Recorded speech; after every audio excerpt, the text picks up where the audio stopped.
রাত তখন গভীর থেকে গভীরতর। প্রকৃতির সবকিছুই যেন ঢেকে গিয়েছে এক অশুভ নীরবতায়।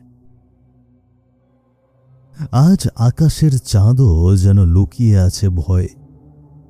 কেবল ধান ক্ষেতের ভেতরে পিচ্ছিল লাল পথ ধরে দ্রুত পায়ে হেঁটে চলেছেন সন্দীপ, যার প্রতিটি পদক্ষেপে মিশে আছে পাপের তীব্র ভার এবং মৃত্যুর শীতলতা।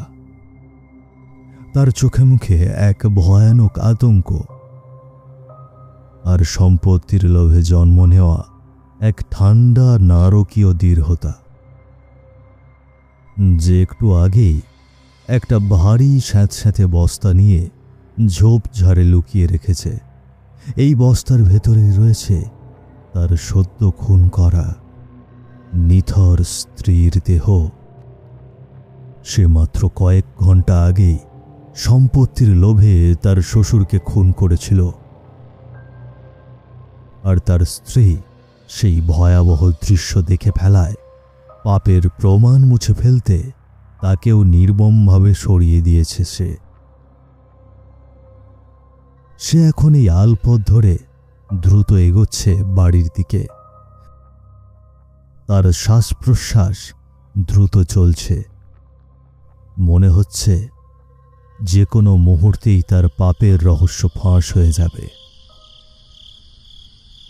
কিন্তু সেই মুহূর্তেই তার আতঙ্কিত পিঠের দিকে লক্ষ্য করে এক অপরিচিত কণ্ঠস্বর তাকে থামিয়ে দেয়।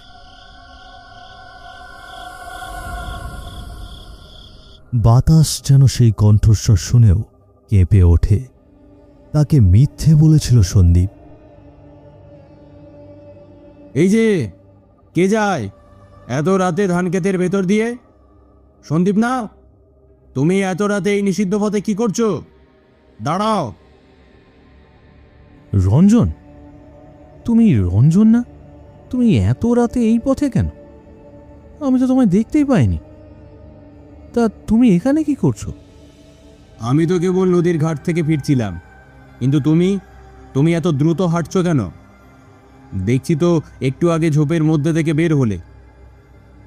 দেখে তো মনে হচ্ছে তুমি ভয়ে কাঁপছো।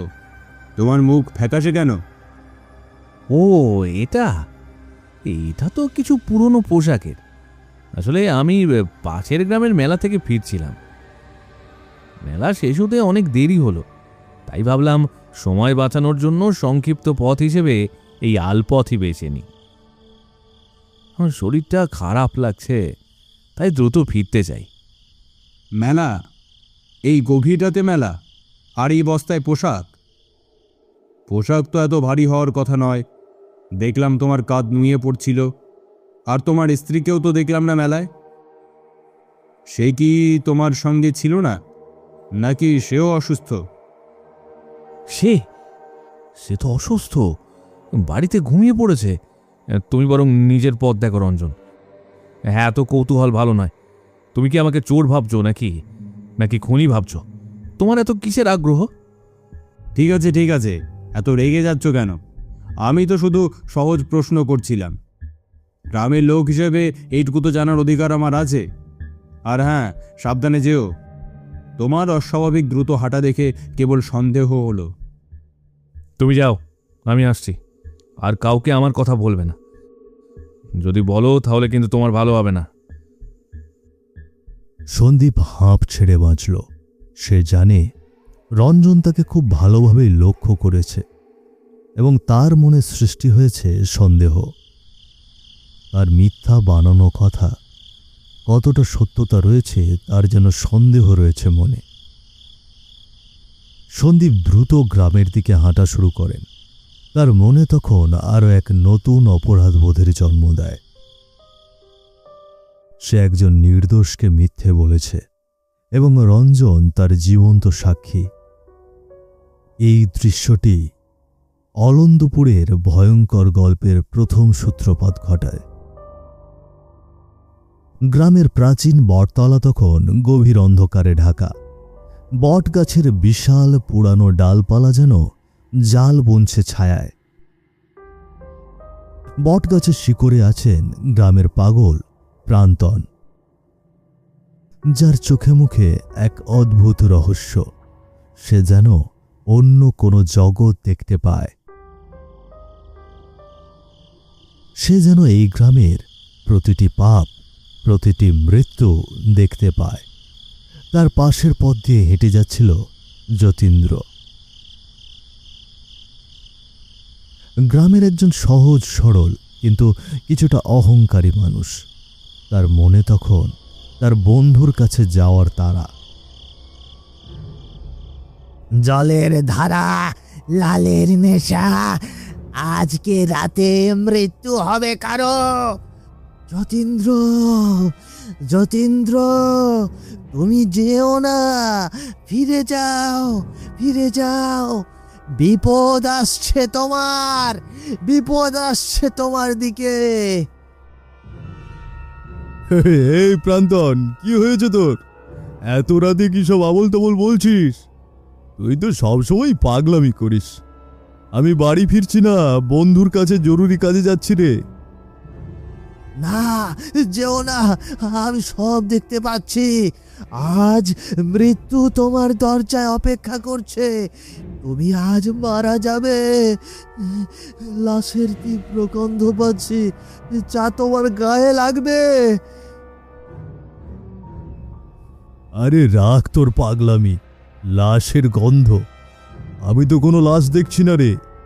এই গ্রামে আজকাল তো ভূত প্রেত দেখা যায় না। আমি যাবই, আমার এক বন্ধুর সাথে জরুরি কাজ আছে।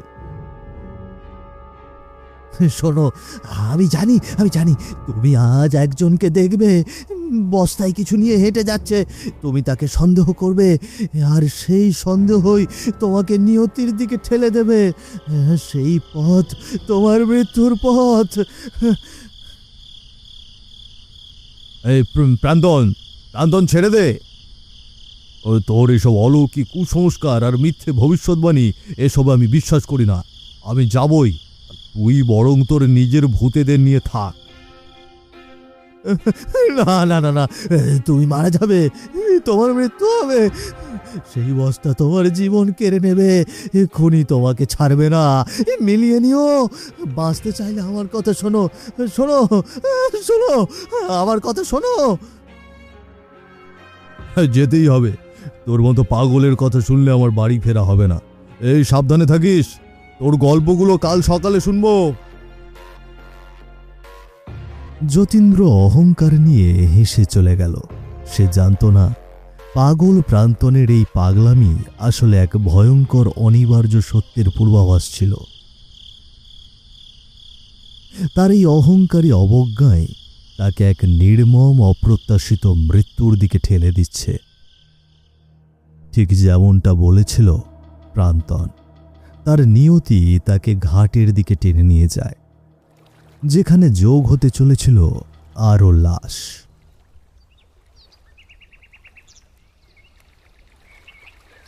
পরের দিন সকালে গ্রামের নদীর ঘাটে বসে আছেন রেনু আর চন্দন। তাদের চোখে মুখে ভয়াবহ আতঙ্ক। তারা সবেমাত্র ধান ক্ষেতের পাশের সেই ভয়ঙ্কর দৃশ্য দেখে এসেছে। তাজা রক্তের দাগ এবং আলপথের মাটি খুঁড়ে বের করা একটি অর্ধেক পোঁতা বস্তা। এই খবর মুহূর্তের মধ্যেই গ্রামে হাহাকার সৃষ্টি করে ছড়িয়ে পড়েছে।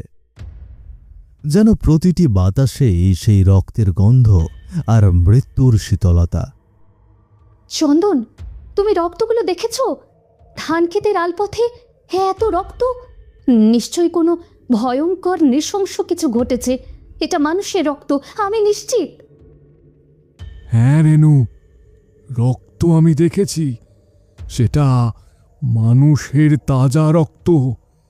আর বস্তাটা তো অর্ধেক মাটিতে পোঁতা ছিল। আর বস্তার ভেতরে হ্যাঁ, ওই বস্তার ভেতরেই লাশ ছিল। সবাই বলছে এটা নাকি সন্দীপের স্ত্রীর লাশ। কিন্তু সে তো বড় ভালো মেয়ে ছিল, কেন তাকে এমন পরিণতি বরণ করতে হলো? সন্দীপ তার স্ত্রী? কিন্তু সন্দীপ তো ভালো মানুষ ছিল, সে কেন এমন করবে?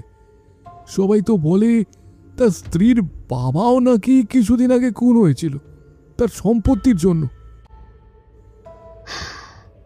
সম্পত্তি, এই সম্পত্তির লোভে মানুষ এখন রক্ত পিপাসু হয়ে গিয়েছে। চন্দন, এটা তো পুরো গ্রামে ছড়িয়ে গিয়েছে। এখন পুলিশ আসবে, কিন্তু তারা কি খুনিকে খুঁজে পাবে? রক্তের দাগ তো প্রায় মুছে গিয়েছে। পুলিশ তো আসবেই, কিন্তু লাশ খুঁজে পেলেও খুনিকে খুঁজে পাওয়া যাবে তো? খুনি যদি পালিয়ে যায়, সে তো খুব চালাক, তার চঞ্চল মনকে ধরতে পারবে। হ্যাঁ, খুনিকে খুঁজে বের করতেই হবে। গ্রামে এমন নৃশংসতা চলতে থাকলে তো আমরা কেউই শান্তিতে থাকতে পারবো না। আমাদের নিরাপত্তা কোথায়? কিন্তু আমার মনে আরো একটা সন্দেহ আসছে রঞ্জন। রঞ্জনকে কি কেউ কিছু বলেনি? সে তো কাল রাতে আলপথে সন্দীপকে দেখেছিল। সে কি খুনিকে দেখে ফেলেছিল? এসব তুমি কি বলছো? রঞ্জন, তাকে তো কাল রাত থেকে কেউ দেখেনি। আর যতীন্দ্রও নিখোঁজ। আমার খুব ভয় করছে। এক এক করে লাশ কে এমন করছে? চলো আমরা এখান থেকে যাই, পুলিশ আমাদেরও জেরা করতে পারে। কখন কি বিপদ হয় বলা যায় না, নিজেদের সাবধান থাকতে হবে। ঠিক বলেছ, বেশিক্ষণ এখানে থাকাটা ঠিক হবে না। এই ঘাটের পাশেই কিন্তু লাশ পাওয়া গিয়েছে। লাশ খুঁজে পাওয়া গেলেও সন্দীপ তখনও ধরা ছোঁয়ার বাইরে, আর লোভ আর পাপের পথে যেন কেবলই বিস্তৃত হচ্ছিল সে। আর তার প্রতিটি পদক্ষেপ এই গ্রামের সরল মানুষদের মনে ঢেলে দিচ্ছিল ভয় আর অবিশ্বাস, যা চন্দন আর রেনুর কথার মাঝেই ফুটে ওঠে। কবে হবে এই লাশের খেলার সমাপ্তি? সন্ধ্যা নেমে এসেছে কিছুক্ষণ আগেই। দিনের আলো নিভে গিয়েছে, কিন্তু গ্রামের মানুষের মনের আলো তখনও ফেরেনি। গ্রামের একমাত্র চায়ের দোকানের বেঞ্চে বসে আছেন রক্তিম। তার প্রিয় বন্ধু যতীন্দ্রকে কাল রাত থেকেই খুঁজে পাওয়া যাচ্ছে না। সেই গভীর চিন্তায় সে মগ্ন। তার মস্তিষ্ক কেবল ঘিরে আছে তার বন্ধুর না ফেরার দুঃখে। সাথে রক্তিমের মনে তখন এক চাপা ভয় আর গভীর আশঙ্কা, কারণ আশেপাশে শুধুই লাশের রটনা। তার বন্ধুর লাশ সে কিছুতেই দেখতে পারবে না। আপনি কি যতীন্দ্রকে দেখেছেন? কাল রাত থেকে তার কোনো খোঁজ নেই। আমার তো খুব চিন্তা হচ্ছে, সে তো এমন ছিল না। যতীন্দ্র, কাল রাতে তো তাকে দেখেছি বটতলার দিকে যাচ্ছিল, কিন্তু তারপর আর দেখিনি। সে কি কোনো বিপদে পড়েছে? এই খুন খারাপির মাঝে সে কি নিরাপদ? এই গ্রামে তো আজকাল প্রায়ই লাশ পাওয়া যাচ্ছে। কালই তো সন্দীপের স্ত্রীর লাশ পাওয়া গেল। আপনি কি সব বলছেন? যতীন্দ্র তো ভালো মানুষ ছিল, তার কোনো শত্রুও নেই। কেন সে হারিয়ে যাবে? আপনার কোথাও একটা ভুল হচ্ছে। রক্তিম, যতীন্দ্রকার রাতে বটতলায় পাগল প্রান্তনের সাথে কথা বলছিল। আমি নিজের চোখে দেখেছি। প্রান্তন মনে হয় তাকে যেতে বারণ করেছিল, বলেছিল মৃত্যু তার দরজায়। যতীন্দ্র সেই কথা শোনেনি, আর প্রান্তন নাকি আগে থেকেই টের পায় যতীন্দ্র হয়তো কোনো ভয়ঙ্কর বিপদে পড়েছে। হয়তো সেও খুনের শিকার। আমার মনে হয় যতীন্দ্র হয়তো সন্দীপের খুনের রহস্য জানতে পেরেছিল, আর সেই কারণেই খুনি তাকে সরিয়ে দেয়। হয়তো আলপথে সেই খুনিকে দেখে ফেলেছিল। চুপ, এসব কথা এখানে বলা ঠিক নয়। পুলিশ যদি জানতে পারে তবে আমাদেরও জিজ্ঞাসাবাদ করবে। নিজেদের বাঁচাও, গ্রামের অবস্থা এখন ঠিক নেই, যে কোনো মুহূর্তে বিপদ ধেয়ে আসবে। পুলিশ তো যতীন্দ্রকে খুঁজছে না, আমি কি করব? আচ্ছা, আমার বন্ধু একজন পুলিশ আছে, আমি কি তাকে জানাবো? অপেক্ষা করো, হয়তো সে নিজেই ফিরে আসবে। এখন এই গ্রাম নিরাপদ নয়, রহস্যের জাল ছড়িয়ে আছে। এই গ্রাম এখন শুধু ভয় আর রহস্য। আমার সন্দেহ হচ্ছে যে যতীন্দ্রকে খুন করা হয়েছে। রক্তিমের দুশ্চিন্তা বাড়তে থাকে। সে কিছুতেই তার প্রশ্নের উত্তর মেলাতে পারছে না। এই সব কিছুর পেছনে আসলে কে আছে? গ্রামের এই খুনের আবহ গ্রাস করে ফেলেছে তার বন্ধুকে। তার মনে তখন এক গভীর আশঙ্কা, যতীন্দ্র কি সত্যিই খুন হয়েছে? তার এই সন্দেহ কি তাকে পরবর্তী বিপদের দিকে ঠেলে দেবে?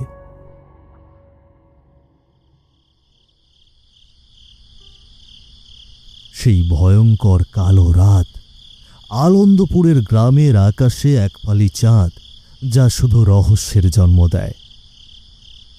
সন্দীপের উঠানে গল্পের আসরে বসেছেন সন্দীপ। সে তখন ভীষণ শান্ত, যেন তার ভয়কে সে চাপা দিয়েছে ঠান্ডা মস্তিষ্কে। উঠোনে বসে গল্প করছিল সন্দীপ আর তার বন্ধু গণেশ। তাদের পাশে একজন অচেনা লোক বসে আছেন, মুখ চাদরে ঢাকা। তার উপস্থিতি অস্বাভাবিকভাবে শান্ত এবং শীতল। তিনি নাকি নিজের জীবনের এক রহস্যময় গল্প বলবেন। তাদের আসর তখন ঘনিয়ে এসেছে, কিন্তু সেই অচেনা লোকটির উপস্থিতি সৃষ্টি করেছে এক অশুভ পরিবেশ। হ্যাঁ বলুন দাদা, আপনার গল্প শুনতে আমাদের খুব ভালো লাগছে। আপনি কে, মুখটা একটু খুলবেন না? আমাদের তো কৌতূহল আর মানাচ্ছে না। আমি কে সেটা পরে বলবো, আগে আমার গল্পটা শোন, একটু মন দিয়ে শোন। আমি একদিন গভীর রাতে বাড়ি ফিরছিলাম। হঠাৎ নদীর ঘাট থেকে একজনকে বস্তায় লাশ নিয়ে যেতে দেখলাম। প্রথমে ভয় পেলেও আমি পর্যবেক্ষণ করি সব। লাশ বস্তায়? তারপর আপনি কি তাকে ধরেছেন? আপনি কি পুলিশে খবর দিয়েছেন? ধরিনি, কিন্তু সেই ঘটনার পরদিন যখন গ্রামে লাশ ছড়িয়ে পড়ল, তখন আমার সন্দেহ হলো সেই লোকটাই আসলে খুনি। আমি তাকে অনুসরণ করলাম। রাতের বেলায় আমি তাকে খুঁজতে বের হলাম। ঘন অন্ধকারে আরো গভীরে আমি যেতে থাকি। তারপর কি দেখলেন? আপনি কি খুনিকে ধরতে পারলেন? সে কেমন দেখতে? ঠিক সেই মুহূর্তেই সন্দীপের বন্ধু গণেশ মাটি ছেড়ে উঠে দাঁড়ায়। তার মা তাকে জরুরি কাজের জন্য ডাক দেয়। সন্দীপের মনে ভয় আরও বেড়ে যায়। সে ঘামতে থাকে। দাদা, গল্পটা দারুণ, কিন্তু এবার আমার মা ডাক দিয়েছেন। আমাকে এখন একটু যেতে হবে। আমি না হয় কাল এসে বাকিটা শুনবো, কেমন? বিদায়। গণেশ চলে যায়। উঠানে শুধু সন্দীপ এবং চাদরে ঢাকা লোকটি বসে থাকে। নীরবতা ছেয়ে যায়। লোকটি ধীরে ধীরে মুখ থেকে চাদর খোলে।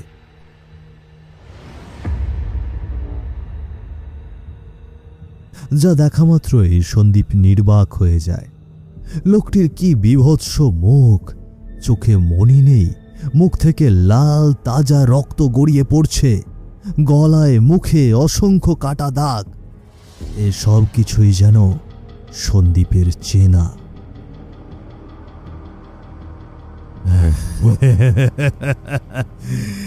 তারপর সেই খুনি আমাকে পেছন থেকে আক্রমণ করে, আমাকেও খুন করে। এক কোপে আমার গলা আলাদা করে দেয়। তার মুখটা আমি দেখেছি। তার মানে আপনি আপনি মৃত?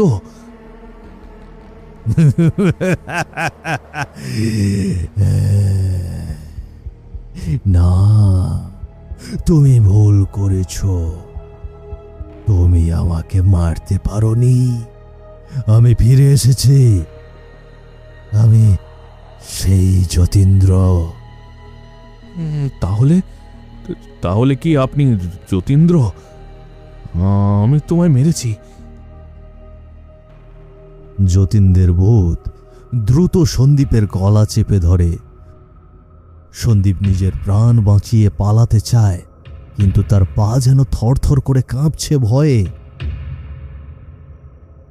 আমাকে মেরে তুই ভেবেছিলি শান্তি পাবি? তোর পাপের শাস্তি এটাই। মর এবার তুই। না না, আমাকে আমাকে ক্ষমা করুন।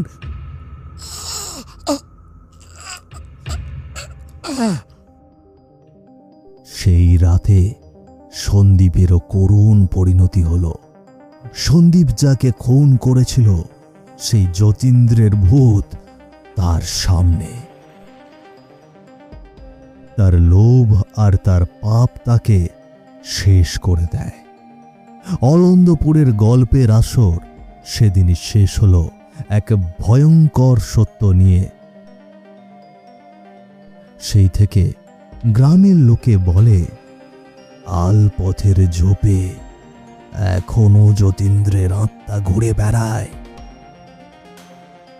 খুনিদের ধরার জন্য অলন্দপুর যেন সেই ভয়ঙ্কর গল্পের নীরব সাক্ষী।